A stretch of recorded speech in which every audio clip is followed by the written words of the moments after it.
Fort Worth to the last argument we've been hearing lately. And it has to do with this whole concept of belief and this concept of hope. You know, I said a lot of the reporters here don't really understand what y'all are doing. Because I already had one reporter today ask me, he said, do you think you peaked too early? He says, you know, you got all these people cheering and shouting and, you know, people are going to be tired of this by November.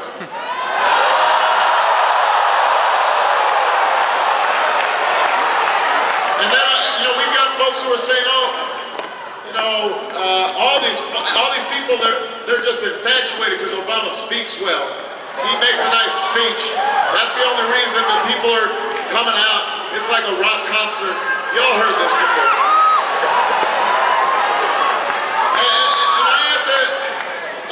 And then it comes more directly to me because I do talk about hope a lot. I talk about hope out of necessity because you think about it, the likelihood of me standing here today is very slim.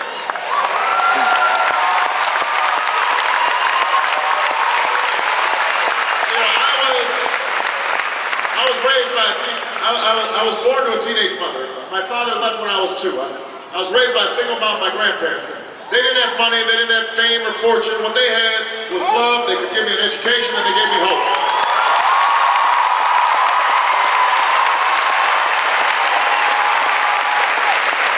We had hope on our signs.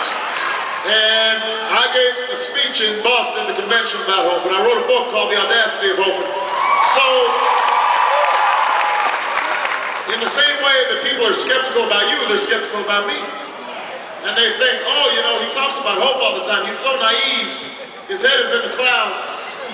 You know, he's peddling false hopes. He needs a reality check. He doesn't really know how things work. He doesn't really know how you got to fight for things. He thinks everything's just going to come easy because he makes pretty speeches. He's a hope monger. That's what they've been saying. They've been saying about you and they've been saying about me. The assumption is that somehow, if you believe, if you are hopeful, then somehow you must think everything comes easy, that you must not understand hard times, that you must be naive and passive and just expecting good things to happen to you. Well, listen, let me tell you something. I guarantee you, just like I've gone through some hard times, everybody here has gone through some hard times. I'll bet there's some people here who are out of a job right now. I'll bet there's some people who don't have health care in this auditorium right now. I'll bet there's some people who are going through financial difficulty right now. I'll bet there are people who experience the sting of discrimination. I'll bet there's some people here who have had some disappointments in life. Hope is not thinking everything is easy. Hope is not being blind to the challenges and the hurdles that stand between you and your dreams. Hope is not being naive. It's just the opposite. Hope is knowing how hard things are and then being able to find something in yourself that says, we're going to go ahead and do it anyway.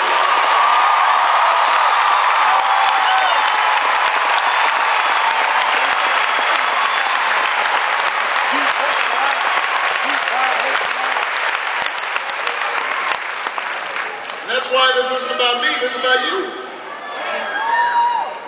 You are exciting each other because you're seeing the possibilities of the American people when they stand up and insist on making their government accountable. I'm just the excuse for what you are accomplishing, what you are making happen all across this country.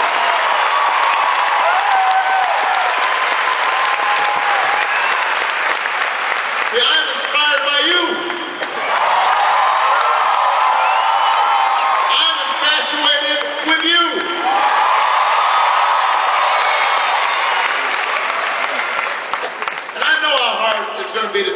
change. I know how hard it's going to be to provide health care to everybody, because if it was easy, it would have already been done. I know how hard it will be to change our energy policy. A lot of people making money with the current energy policy, they don't want to change it. I know how hard it will be to alleviate poverty that's built up over centuries. I know how hard it will be to fix schools, because it doesn't just involve money, it involves a change in attitudes. I know how easily politics can turn people on each other. How it can make us suspicious of each other. How we can start blaming people because they don't look like you look, or they don't talk like you talk. So we start blaming Muslims or immigrants or gay people for our problems. I've seen that happen. I've seen those tricks.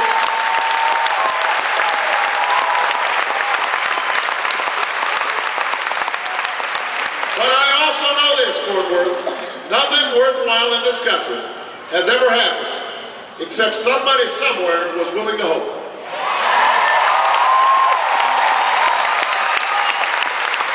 That's how this country was founded.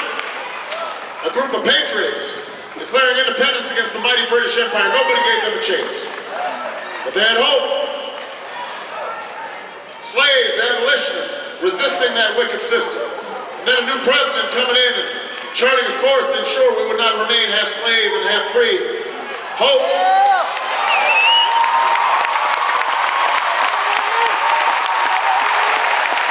The greatest generation. My grandfather fighting in Patton's Army in World War II. While my grandmother stayed back with a baby working on a bomber assembly line, that greatest generation, defeating fascism, defeating Hitler, lifting itself up out of the Great Depression. Hope.